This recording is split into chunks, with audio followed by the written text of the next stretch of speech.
Hello, today we're going to be going over Chapter 9, specifically looking at social class. Go ahead and get to the first slide. Okay, so this whole chapter we're going to be discussing basically how money affects sports, how money affects what individuals are allowed to play and participate and be involved. So this first slide here, just basically discusses, resources, power, influence, really, who plays, when they play them, where they play them, and who gets the opportunities to do so. This picture here, these boys, they're playing tetherball with, a flat ball. Okay, so that's just an example of who gets access to what. Go ahead to the next slide. So let's define some key terms that will be discussed throughout this chapter. The first one is social class. What is social class? And on the slide here, it breaks it down very simply. Okay, it's a category of people who share an economic position socially based on a combination of these things. So a group of people share an economic position, okay, based on these things. Income, their wealth. So income is what you make every single year. Your wealth is your overall, if you own a house, a car, all of that business. How much do you have in the savings? Your education, your occupation, and social connections. Okay, so that's how we categorize people into social class, is based on these things. And, if you have similar things in these areas, then you're in one group. Go ahead to the next slide. Social stratification. So let's get all the points up here on this one. Okay, structural forms of economic inequalities that are a part of everyday life and how it's organized. So these inequalities, influence what we're going to continue to talk about, like life chances. Okay, life chances are similar odds for achieving economic success and power in society. So let's talk about that again. Your life chances. So essentially, how you are made up with your education, your wealth, your background, all of that, that gives you life chances. What are the chances that you're going to go to college? What are the chances you're going to get a job? What are the chances that you're going to make it pro if we're talking about sports? Those are your life chances. Life chances vary from one social class to another in a social stratification system. So some classes, okay, are going to have better life chances than others, okay? Go ahead to the next slide. Class relations. So the ways that social class incorporate into the organization of everyday life. So social class differences affect most parts of people's lives in the United States. So understand what social class you're in affects your life every single day. Okay, within the United States, that's what we're specifically going to look at. Why do Americans accept the reality of class and class relations without debating it? And the next 3 slides are going to, discuss why do we just accept if you're poor, you're poor. And, the slide here basically shows a society's winners play golf here. So this is what wealthy and powerful people want to believe, is that, the people that work really hard and are the winners in society get the nice things. So class ideology. So we've talked about gender ideology, we've talked about race ideology, and now we're going to talk about class ideology.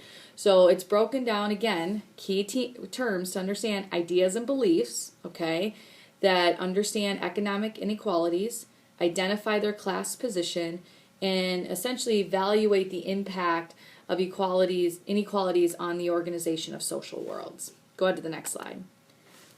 Class ideology in the U.S. is based on 2 different things here. Okay, number 1 is the American dream. This idea that you can achieve whatever you want. Specifically the slide in the book talks about opportunities for individuals to live a healthy life. So the American dream is if you work hard and are determined, you can get to wherever you want to be. And that's what, the perception is out there for a lot of individuals that live in other countries. I'm going to come to America for the American dream. I'm going to work hard and I'm going to be successful because that's what America allows you to do. However, there's this belief too in the form of social organization, which rewards go to people who earn them due to their abilities and qualifications. So essentially we have this system here that we're going to reward and give the individuals who've earned them due to their abilities, so intelligence, talents, all of that, and qualifications. You've gone to college, so you're going to be able to get this and this. So that's how our society works. You earn things because of the qualities that you have as an individual. Go ahead to the next slide. So this really breaks it down here. Major beliefs that the Constitution that constitutes class ideology in the United States. These 2 things make up class ideology. Opportunities are available to everyone. Again, this idea is that, you can make it happen. You can become wealthy. You can get whatever you want. There's opportunities out there for you. You just got to work hard. You just got to get it. And as you're going to read through this chapter, and as you're going to look through this PowerPoint slide, you're going to start to see that's not always the case. It's not that cut and dry. Go ahead to the next slide. So exclusive sports clubs are widely perceived as legitimate privileges of people of upper class. They're showing a polo match here. Most of you, I would ask this if we were meeting in person, how many of you have seen a polo match? I had not seen one in person until I moved out into Ohio. This college I was at was in a very upper class community. I didn't specifically live there, but that's where the college was located. And they had polo matches every Sunday, which was very unique to me. I'd never seen them before. So, sports like that are seen as something for, the upper class. Go to the next slide. So economic inequalities, go ahead and get everything up here, and class relations in sports. So the meaning, the organization, and purpose of sports are heavily influenced by money and power. So understand that, and I don't think that's going to come as a shock to any of you. The meaning, how we organize sports, and the purpose, the reason why we do them, are heavily influenced by money and power. So it's not, this kind of fair game. It's based on money and power. Class relations in the U.S. are based on the ideology in which economic success is equated with an individual's ability, worth, and character. So what this is saying is that how high of economic status you have is based on the perception of your individual ability, that you're worthy, and the type of character you have. If you have a lot of money and you work really hard, well, you must be a great person. And if you don't have a lot of money or a bad job, you clearly don't work very hard. So there's some of those perceptions out there. Competitive power and performance sports reaffirm this ideology. Go ahead to the next slide. Most powerful people in sports are white men. They control the resources and the sponsors. In a couple slides here, I'm going to give you a list of the top 100 money earners in sports for 2015. Obviously, the 2016 list is not available at this time because the year is not up. And you're going to be quite surprised to see the amount of white males who are still very much in control and in the power positions of athletics. The most visible sports around the world, the meanings and organization give priority by people of wealth and power. Go ahead to the next slide. Here it is, the Power 100 list. So this slide here kind of gives you a background of what the Power 100 list is. Sports Illustrated does a 50 most powerful people in sports, and it ranks them. But the Power 100, I think, is a little bit more relevant. I know the book talks about the 50 most important. This is based on basically that white male still control sports and how they function. What we see, what you all see on TV is decided by white males, okay? Athletes and coaches have little to no power and control in the organization of sports, and in 2014, about 75% were white males. So as you can see here, I have a link here. If you click on it, the 50 most important individuals in sports, and I want you to go through it. You can pause my video, look through it, find how many women are on there. Go ahead and you can Google search some individuals if you don't know who they are. How many people of different ethnicities and races are on that list? That would be really something great to add to your discussion questions as you're answering those later on. Go ahead to the next slide. So cultural relations and culture identity. Go ahead and get everything up here. Sports are valuable cultural vehicles. So they're valuable in connecting things together, developing ideology outposts, minds and how the people around the world think, okay? This is why transnational corporations, so the big dogs, if you will, spend billions of dollars to primarily provide popular pleasure and entertainment to people, okay? Corporate sponsors use sports to deliver other messages about what should be important in people's lives. So when you're seeing a truck commercial, for example, it's not just about having a good truck. It's about being a man. It's about taking care of your family, being able to do the dirty work. So they're kind of already sending out other messages that you don't even realize that you're getting. Or women, okay? There'll be, commercials about food, providing your children with healthy food. It's not just about buying this snack that's healthy. It's about being a good mom. A good mom will give healthy food. So these are how these messages get portrayed without you even knowing it. These stereotypes, these, constant reminders of who we are or who we're supposed to be in society. Go ahead to the next slide. So young people in working class families, they usually often play sports that they have access to. So in public parks, they're a little bit more creative and arranged and lack the support and consistency that, maybe private organizations provide. Go ahead to the next slide. Social class and sports participation. So social class and class relations influences, again, who plays, what sports, who watches, who consumes, the information about sports, the information available. Generally, the higher the social class, the greater the involvement and influence. Sport participation occurs in context of class, relation, and lifestyles. As you'll see, for example, if we were in person, we would start to talk about, what sports that we get exposed to. Why are they on TV? And most of you are going to say, well, those are the ones that make a lot of money. Coach, the NCAA tournament, those are the ones that make the big money, and everyone's watching them, everyone's tuning in. Well, then I have to ask you, what about golf? Golf is on all the time, major networks, and they're not bringing in a ton of money or viewers for that matter. So why is golf on TV? Well, because the people that are in control, it's a sport that they enjoy to have, and they want people to see it. So there is a little bit of, what sports people like that are in power positions. Go ahead to the next slide. Young people in upper and middle income households often have the resources to play in safe areas, close to home, and they have many choices of what sports to play. I want you to really think about, what sports did you have access to play, okay? What sports did you have the opportunity to play, had you chose to, or maybe that you did choose to do? What sports didn't you have access to do? Now, obviously, there's some geographical things as well. So, skiing. If you lived in a town with no hills, or, you're not going to ski, it's not there for you. But just think about all the sports that you had access to. Go ahead to the next slide.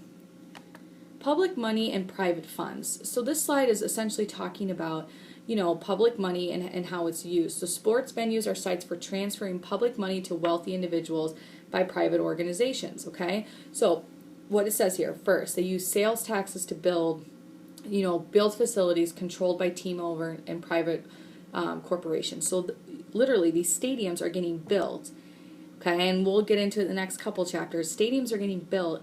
The community that lives there pays for it through taxes.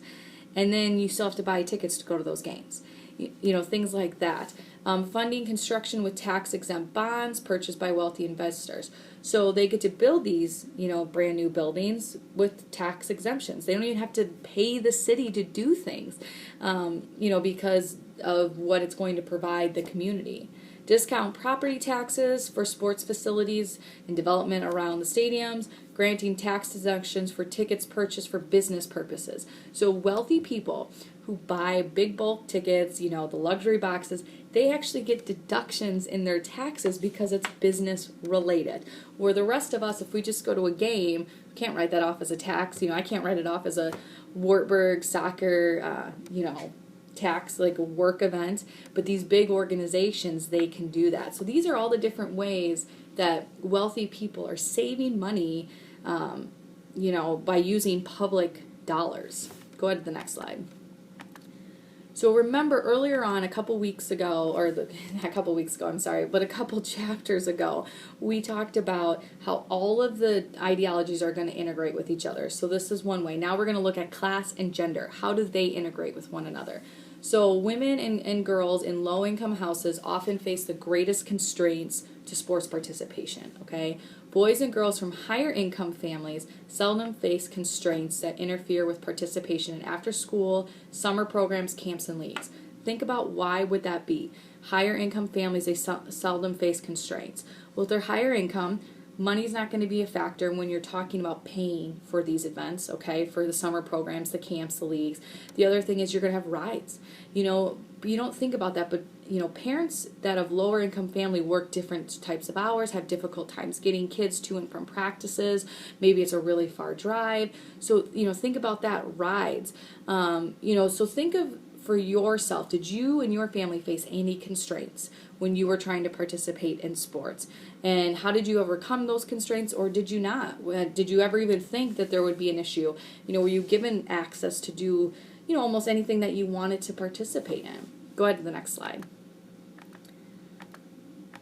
So class and gender continues in, specifically looking at men's lives. Ideas about sports and masculinity vary by class. So boys from lower income backgrounds often see sports as a way to earn respect. I'm going to participate in sports. I'm going to be good at it so people respect me. Okay, respect what I'm doing. Early exclusion commitments to a single sport are more likely among boys from low income backgrounds.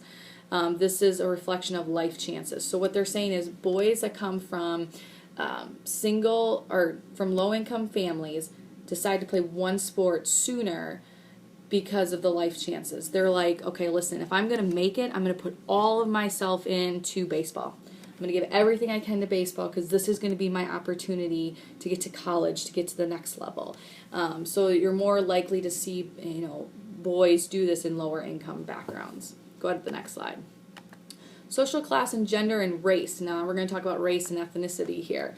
Okay, so research shows that some low income minority men, boxing is an alternative to violence in the streets. So they start to take up boxing as a sport. So it's just an alternative than getting involved in the violence that is happening within their neighborhoods. Boxing is a refuge from the violence, hopelessness created by racism and poverty. Many of these men know they would not be boxers if other opportunities existed for them. Go ahead to the next slide. Class relation in action. So cuts in public funding sport programs really affect people with few economic resources. So, the example here is school programs. One example I want to talk about quick was when I was in Ohio. There was a community that was in dire need, and they cut all their sports programs. They cut them all. And kids were transferring out. I mean, it was really crazy what was happening. The other thing is, ask yourself, I would ask you, were you charged to play any sports in high school? Was there a fee of any type that you had to play? What was that fee? What if you had siblings? Was there any discount? Again, in your discussion questions, feel free to write about this. I'd be interested in knowing. When I played sports, I came from a private high school. There was no fee. You just got to play. It's just not the case anymore. You're starting to hear that, it's $200, $300, $500 for people to participate in high school sports, which makes it difficult for individuals, that come from low-income families that don't have the money to pay those things in public opportunity, kind of situation. Tickets to pro sports events are too expensive for many people to attend today. So it's expensive. Again, I would ask you, if we were all in person, how many of you have been to a baseball game? How many of you have been to an NFL football game? What about a NBA game, any type of soccer game, hockey? What kind of professional events have you been to, and how much did it cost you? A couple years ago, it's been a little bit longer than a couple years ago. It's probably about 6 years ago now, 7 years ago. I went to the AFC Championship game in Indianapolis, the Colts versus the Jets. That's again when I lived out in Ohio. Awesome game. It was a really great opportunity. Sat in nosebleed. Okay, Indianapolis Stadium, if you know nothing about it, it is huge. It's brand new. It's unbelievable. Sat in the nosebleeds. My tickets cost us $110. Obviously, we had to drive there. You had to eat at some point. Between all of that, I bet you it was a $300 to $400 day. Now, that's really expensive. And you're going to say, well, it was a big championship game. Absolutely. But think about, just a regular baseball game. Even if you get a cheap $25, $35 ticket, you pay for parking. Again, you just get a water at the stadium. You're still looking at $100 day. And really $100 is a really expensive, venture. And a lot of times families will have more than just one person to pay for. So again, as you're sitting here saying to yourself, well, it's not that expensive. Well, think about if you had a husband, a wife, if you had any kids, or, anybody else that you were depending on. Going to a game would be really a luxury day. Even my Colts experience, that was like a special trip for my husband and I. So, just think about those. Again, something great to write about in your discussion questions. Go ahead to the next slide. So this slide here just basically shows, what good seats cost and the expense of them.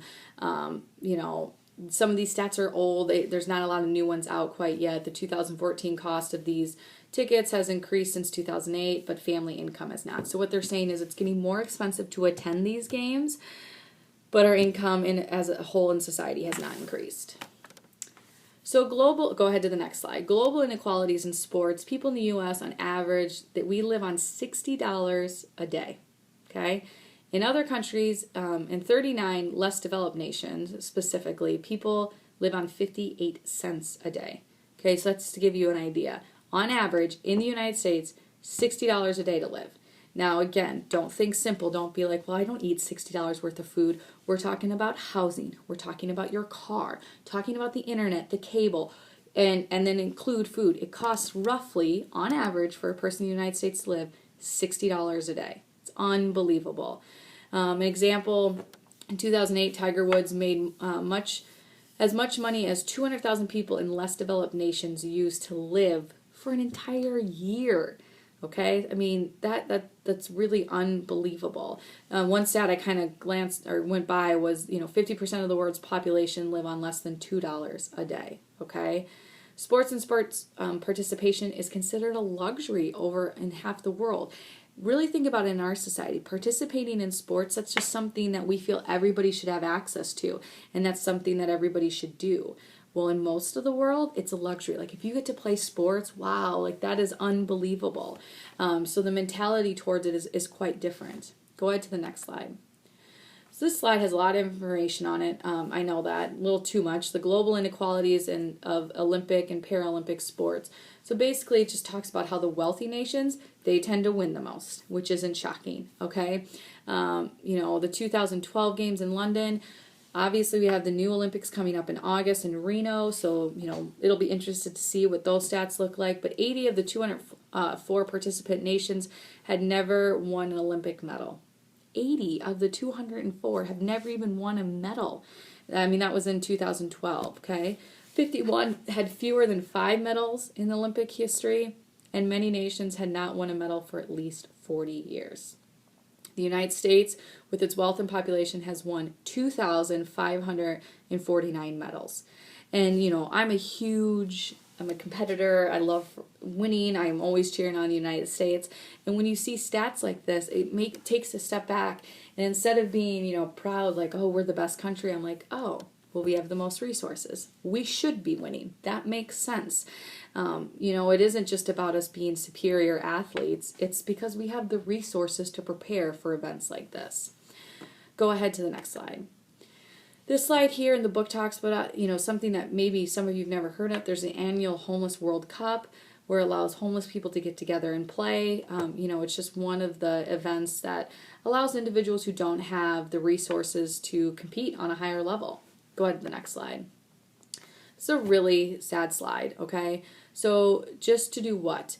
This slide says, if I only had a seat and pedals and wheels, who knows where I could go?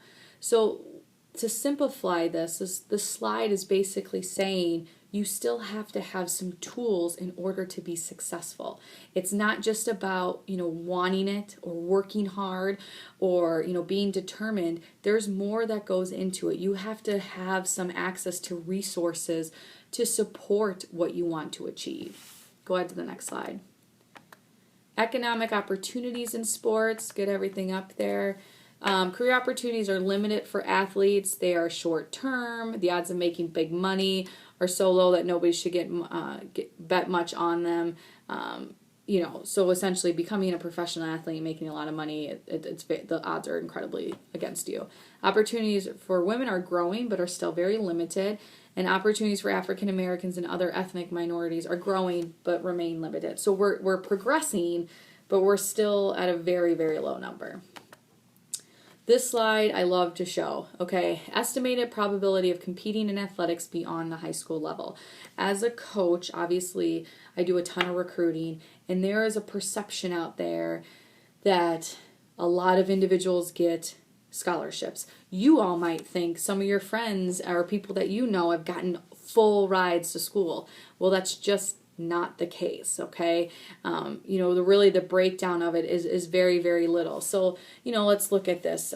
High school athlete. So, over 500,000 men's basketball players at the high school level. By the time they're a senior in high school, it drops significantly. Then NCAA athletes, there's 17,000 of them. NCAA first year roster spots, there's 5,000 of those. NCAA senior athletes, so your senior, 3,000, about roughly 4,000. And then NCAA's athletes drafted, 51. So look at that breakdown. And I know we just did men's basketball. Percentage of high school to the NCAA, 3%. 3.3% will go. Men's ice hockey is a little bit higher, 10.9. Men's soccer is 5.6. So again, but it's very, very low. NCAA to pro gets into the 1 percentile minus baseball. Okay, high school to pro, it's less than 1%. Careers for women. Go ahead to the next slide. Career as a pro athlete for women have basically just been primarily in tennis and in golf. Okay. Others, obviously the WNBA, there's a new women's soccer league that really has taken off, mostly due to the World Cup, I think, exposure and excitement, and, they're doing a better job of marketing all of those things. Other job opportunities in sports remain limited by traditional gender ideology. So the characteristics associated with the women are not fitting for many job qualifications in sports. So what kind of characteristics are they talking about? So let's look at that again. Characteristics associated with being a woman are not fitting for many qualifications in sports. What does that mean? Well, it's this idea that we're emotional, we're not strong, we're not confrontation, we're not going to be able to sit and, really negotiate. There's going to be some, we have kids and we're going to want to have babies. So there's all these characteristics that are associated with us, with women, that aren't good to be a CEO or, in the head chair of a major sports organization. And maybe you can think of some other ones as well. Go ahead to the next slide. Careers for ethnic minorities. So there are 20 times more African Americans working as doctor. There are 28 times more working as doctors, lawyers, and college teachers than there are black athletes at the top professional sports level. I think there's this perception that, there's just this huge amount of African Americans participating in athletics or at the pro level, and that's just not the case.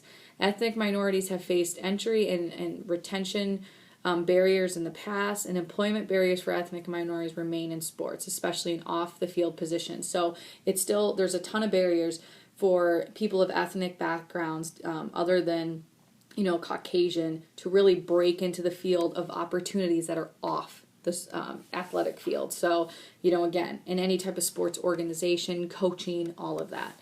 Go ahead to the next slide. Sports are organized so that members of ethnic minorities are more likely than whites to be defined as underqualified for off-the-field jobs. Okay, job candidates most likely to be hired have values and orientations matching those people in positions of power.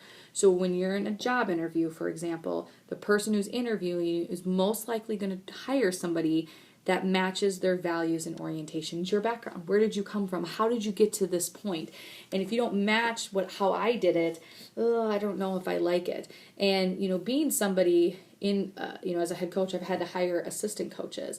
And that is one area that, you have to be constantly conscious of, is really opening up a diverse pool of individuals, because so many different types of people could bring so many wonderful qualities to a job, even though they may not have the same background as myself.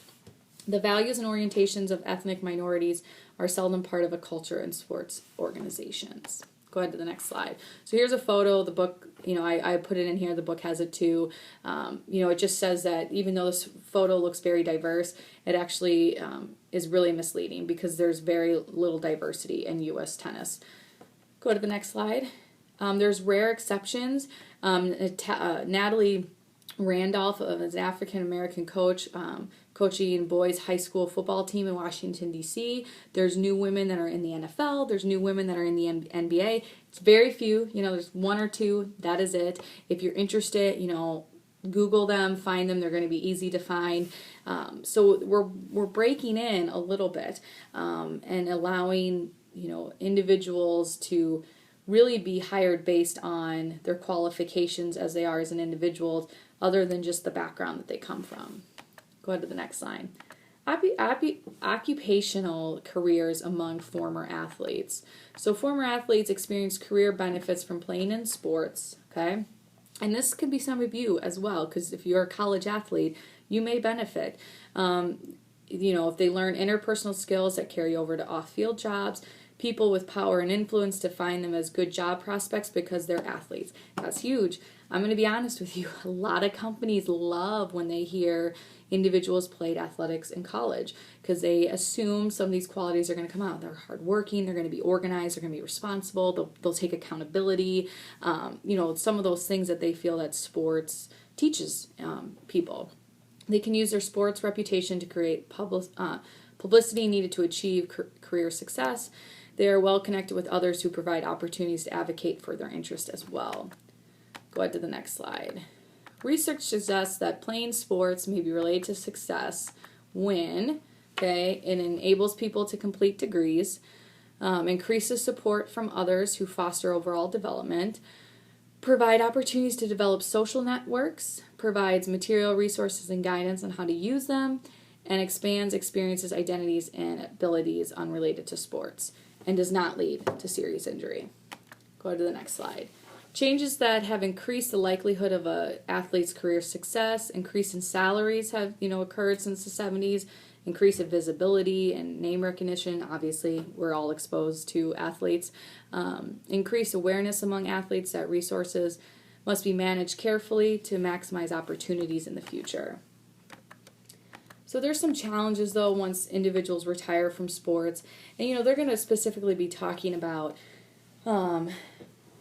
professional athletes. I want you guys to think about it when, some of you are athletes or you were athletes when your careers ended and how you can relate to some of this stuff. So reconstructing identities in terms of, abilities and relationships and unrelated to sports participation, renegotiating relationships with others. Do sports organizations have the responsibility to facilitate these processes? Go to the next slide. Athletic scholarships. So here's another slide that's one of my favorite. The perceived number of full athletic scholarship is greatly exaggerated. Okay, 1/3 of 1% of all students in NCAA receive full athletic scholarships. Again, I guarantee a lot of you are saying, well, I know a friend who knows somebody, he's on a full ride. It's probably not true. Okay, the chances are so slim, and those types of athletes that are receiving full rides are like the big dogs, the game changers. They're going to the major universities and are impacting that program immediately. This is a stat that even as a Division III coach, I have to share with parents all the time because there's a perception out there that their child is going to get, a full athletic scholarship, and the likelihood of that is very slim.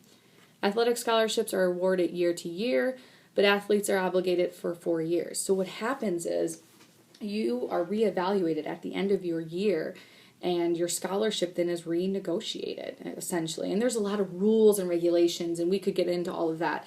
But, I was a Division I athlete, and after my freshman year of college, I met with my coach, and we sat down, we discussed my fall and my spring season of soccer, and then he assessed, if my scholarship should stay the same, if it should increase.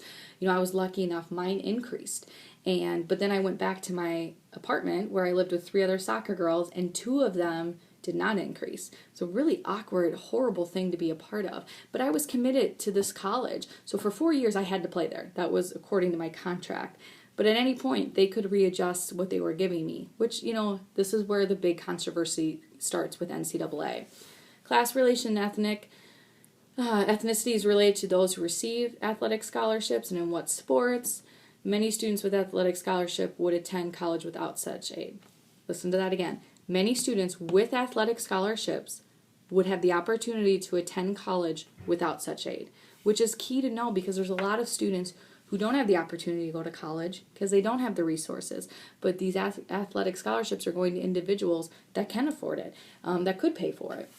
Go ahead to the next slide. Discussion.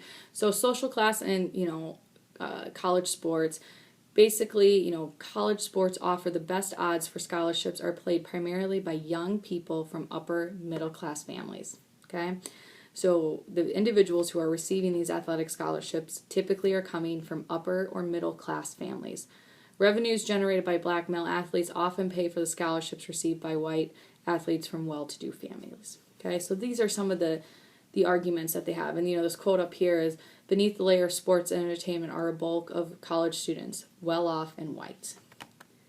So that's the end of this presentation for Chapter 9. Again, make sure that you're reading the chapters, and, there's going to be some good videos this week as well. So thank you.